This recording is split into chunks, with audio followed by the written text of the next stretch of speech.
Hello and welcome to this week's episode of Art Like Everything Else, the podcast. I'm your host Mo, and this week we're going to be talking about reverence, or the idea of reverence, or what often people mistake for reverence. And I'm going to use two works of art to kind of discuss that very thing.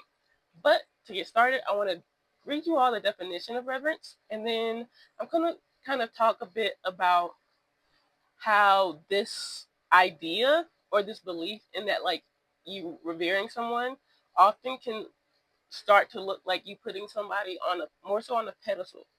And I want to give you all a word for that as well.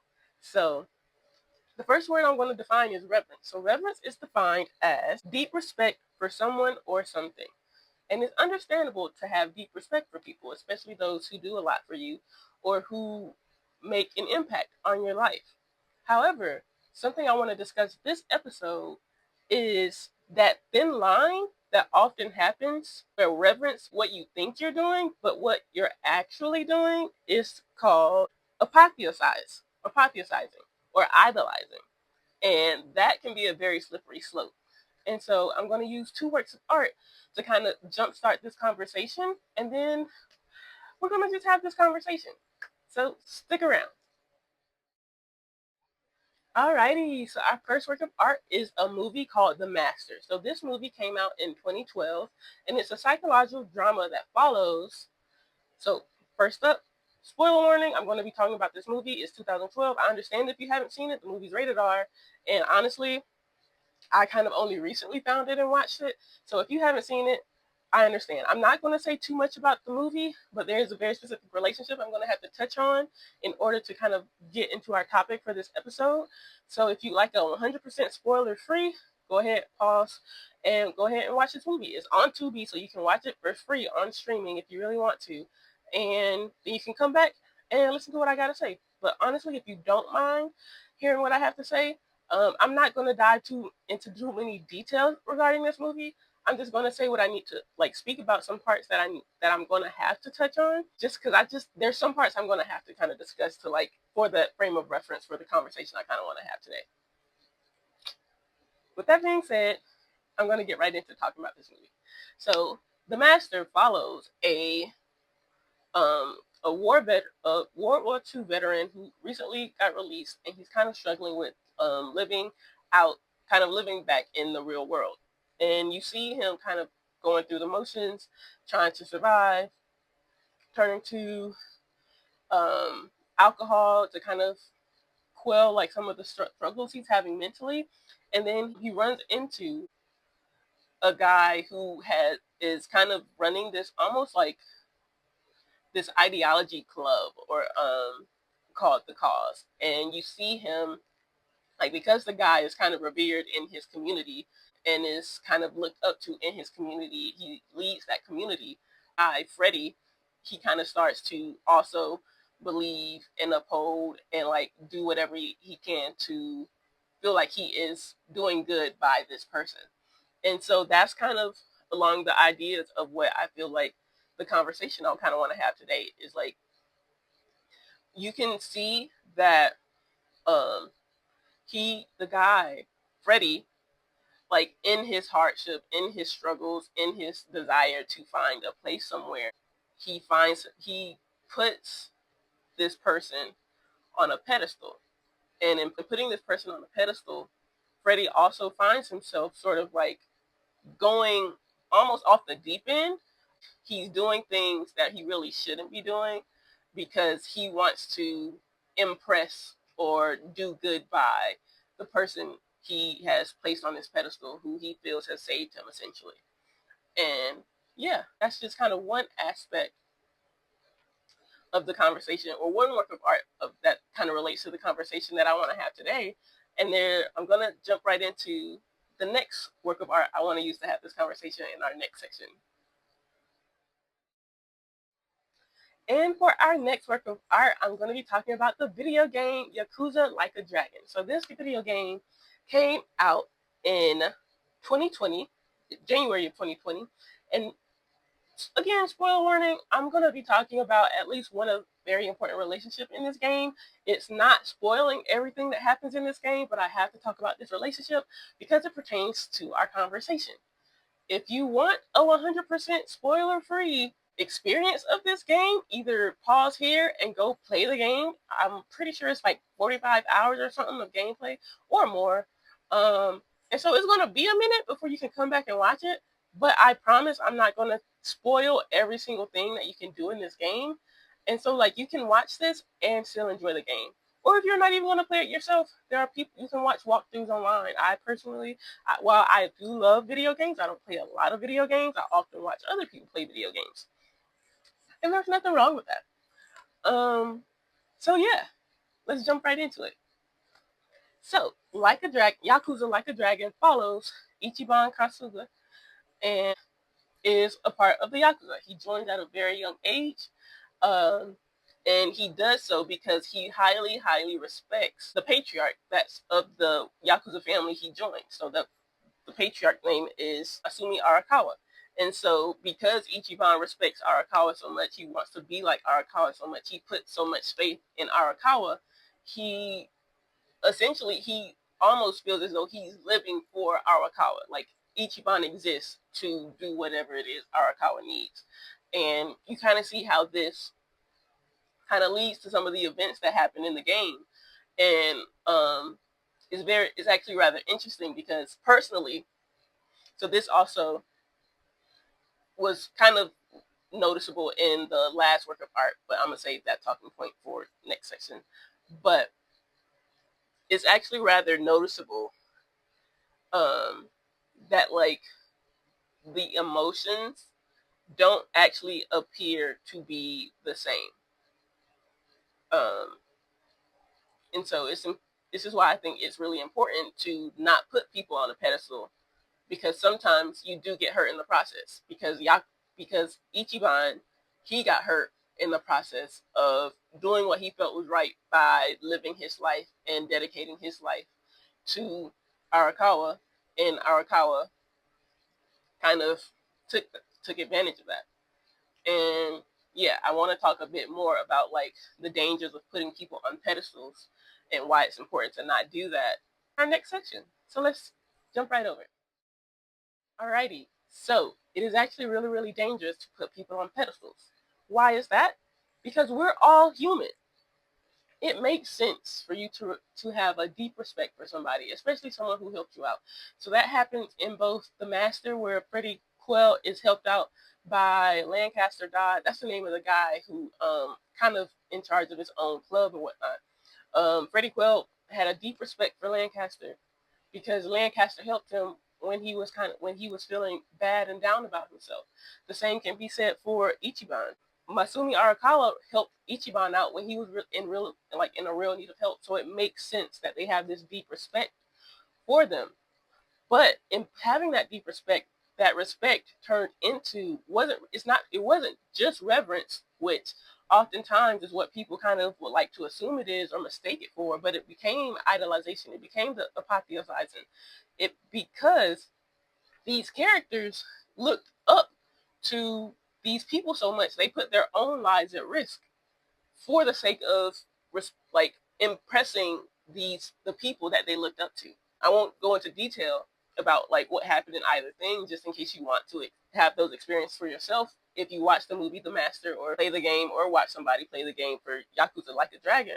But it happens in that, like, people in putting people on pedestals, you not only deprive yourself almost of your own humanity because you start to live for this other person, but you deprive them of their humanity in not seeing the harm that might be very obviously in your face that you're ignoring because you are only seeing the good that they've done for you and not listening to the actual stories and things that they might be telling you.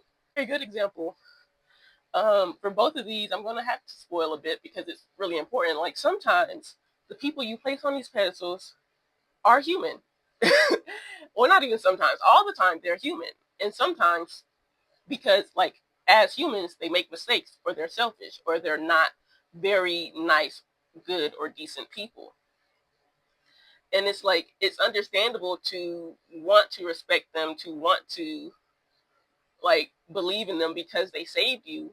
But oftentimes in doing that, you are actively ignoring the harm that they may be causing, or like instilling in other people. Like, there are times in the movie The Master where Lancaster Dodd was doing things and making people almost uncomfortable, and Freddie kind of just ignored that because he looked up to Lancaster so much, he believed in him so much, he just stopped seeing the flaws. He lived for him, and so he only saw the good in Lancaster, and that kind of ended up being his detriment. And the same can be said for Ichiban. Ichiban, even despite all like being a part of the Yakuza, like of course that's a gang, but even despite being a part of the Yakuza, all the stories that at least I heard while like watching the game be played, Masumi Arakawa kind of talk about, or like shared explicitly with Ichiban about like why he do what he do, how he came to, how a lot of things kind of came to be for him. A lot of that made him sound, or it explicitly made him self-serving and selfish. And yet, in hearing those stories, all Ichiban could kind of think of was how cool Arakawa was because Arakawa once saved his life. And he wasn't able to like put two and two together that like Arakawa would be willing to do anything if it meant saving him and those he cared about, and not really kind of standing up in the way that he kind of needed to be to stand up in some of those situations he was describing. And so it's in putting people on these pedestals, you are not allowing them to be human, and you are ignoring the fact that they are human. And that can be dangerous. Because this is something that I see very often. You you say that you respect this person. You say that this person has done a lot for you, and you don't even allow that person to be human. You don't allow that person to make mistakes. You don't allow that person to be with fault for anything. And it's unfair to you and to that person who you placed on this pedestal, because you are ascribing a lot of work that likely you did to this other person. Yes, for example, with Ichiban, like, yes, Arakawa saved him at that point, but Arakawa did not get Ichiban to where he is now. Yes, Lancaster Dodd helped Freddie kind of get out of that, like, that hole he kind of felt he was in, but Lancaster Dodd was not the sole reason why Freddie got out of that hole. Freddie had to want to get out of that hole in order to get out of that hole. And so, like, oftentimes people are ascribing work that they did to other people because they want to almost see these people as these gods, essentially, and the reason for their success, the reason for their existence, almost. And it's very dangerous. It's very, very dangerous. Um,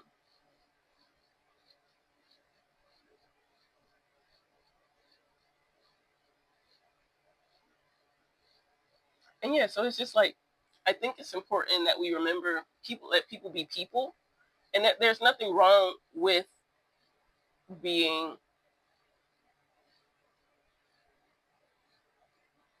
there's nothing wrong with having respect for somebody who's done a lot for you, you feel. Like, there are artists who've inspired me to create. There are artists who have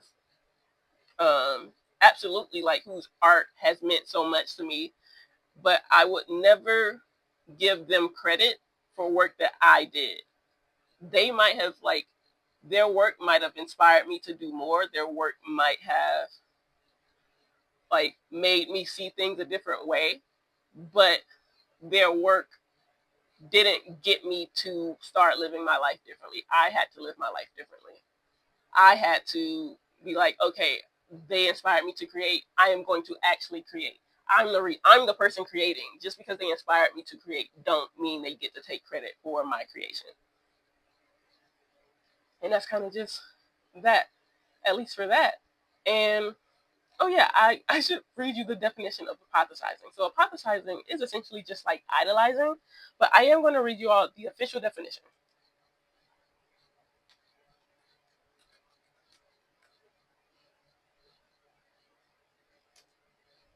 So apotheosize means to elevate to or as if to the rank of a god. So idolize, like I've been saying. That happens so very frequently. And like with Ichiban, he doesn't think Arakawa can do any wrong. With Freddy, for a very long time in the movie, he did not think that Lancaster could do any wrong. And that put him in quite a few different predicaments, just as it did with Ichiban. Throughout the game, you can kind of see him getting into some predicaments because he wholeheartedly believes in whatever it is that Arakawa might have meant for him or has said was important for him. And it's important to like kind of not idolize people because sometimes you blind yourself to the pain, like to the pain you might be caused as a result of living for these other people. And you don't want to do that. Like you don't want to do that. It's dangerous. It's a surefire way to forget who you are and to lose yourself in someone else when you should be living for yourself. It actually, so like kind of what I've been saying, it reminds me of a clip I saw a while ago of this artist. I believe his name is Youngblood.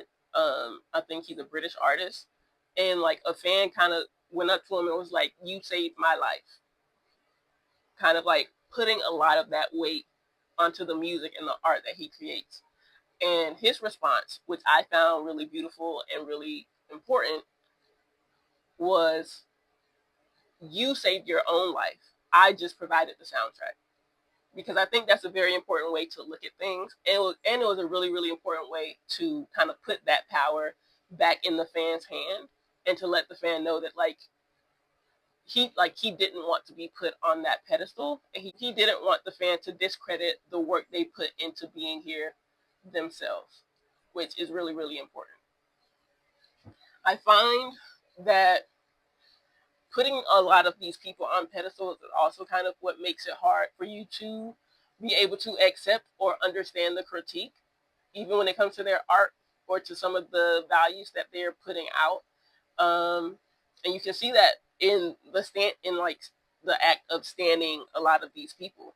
Sometimes you stand people, and when you personally would likely never agree with whatever the acts that they might be doing, they might be corroborating, or they might be promoting. And yet, because this artist means so much to you and you put them on this pedestal and you apotheosize them, you idolize them to the point of you not seeing any wrong in any of it that they're doing, you're often like corrupting, not necessarily corrupting, but like not even being able to stand on your own morals because you are so caught up in these blinders you have on for this artist or for this person that you place on a pedestal. And so it's dangerous. It's dangerous to not be able to live for yourself and stand in what it is that you know and you stand for, to be able to stand in that. And so yeah, maybe understanding that reverence is okay, but idolizing and placing people on pedestals is dangerous and should be avoided at all costs. Two, can be in art like everything else. Last and certainly not least is our all moment for the week. So for this week's all moment, I actually wanted to talk about honestly, I think art, just art in general, or like the state of art in general, I guess, or how people kind of embrace or engage art at this point. I feel like at this point in time, I'm saying point a lot, my bad, y'all. But like right now, there's this very big, almost like idea of a high horse or like moral superiority and not wanting to engage in art that kind of depicts these negative things or these negative situations because it's almost seen as if like it's actively promoting it. And I think that can be a bit of a detriment to our abilities to engage and like look at art that oftentimes show very real life scenarios. Like just because certain things are shown or certain things are portrayed, like sure, yes, there's tact, yes, there's a way to do things, yes, there's a way to make sure that people who are engaging with this are at least like have like the warnings and like the things to kind of let them know what might happen in that episode. So like the ratings, I believe, that do tend to come with each episode. I think it's important to also just, I think people kind of need to become more open to seeing it, just because a lot of the time these things do sort of like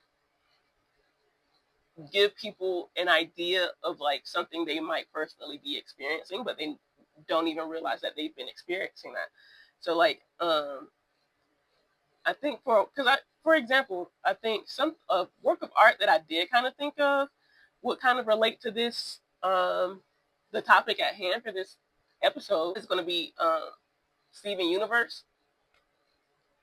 And I kind of wanted to talk about Steven Universe, but granted, I've already talked about Steven Universe, so that's kind of why I wanted to like pivot to like kind of just art in general. But like with Steven Universe, I remember, ooh, spoiler warning for Steven Universe. If you haven't watched it, I can't even talk about the piece then. So in Steven Universe, like there are characters who we thought were good this entire time who kind of turned out to be bad, or characters who we were believed to be like upstanding and upright who turned out to not be. And I remember there being almost like some backlash when that first happened because I was watching Steven Universe in real time. And it was interesting to see how often or like how like people did not want to engage in the idea of something like that happening, or the idea that like things like that can happen. But it's a reality to a lot of people, and I think it's important that like art do reflect and kind of show people things that do happen in the real world, and we can't only ever have the stuff we watch online be sunshine and daisies. It's important for people to see themselves in art, and I feel like that also includes sometimes even the bad things, which is unfortunate that the bad things happen at all. But sometimes people don't know the things that they're experiencing are bad, and so seeing it be on TV and then maybe even getting to hear other people around and being like, hey, that's actually not okay. Why would you even show that? It may help them to be like, oh, what I'm going through actually isn't okay.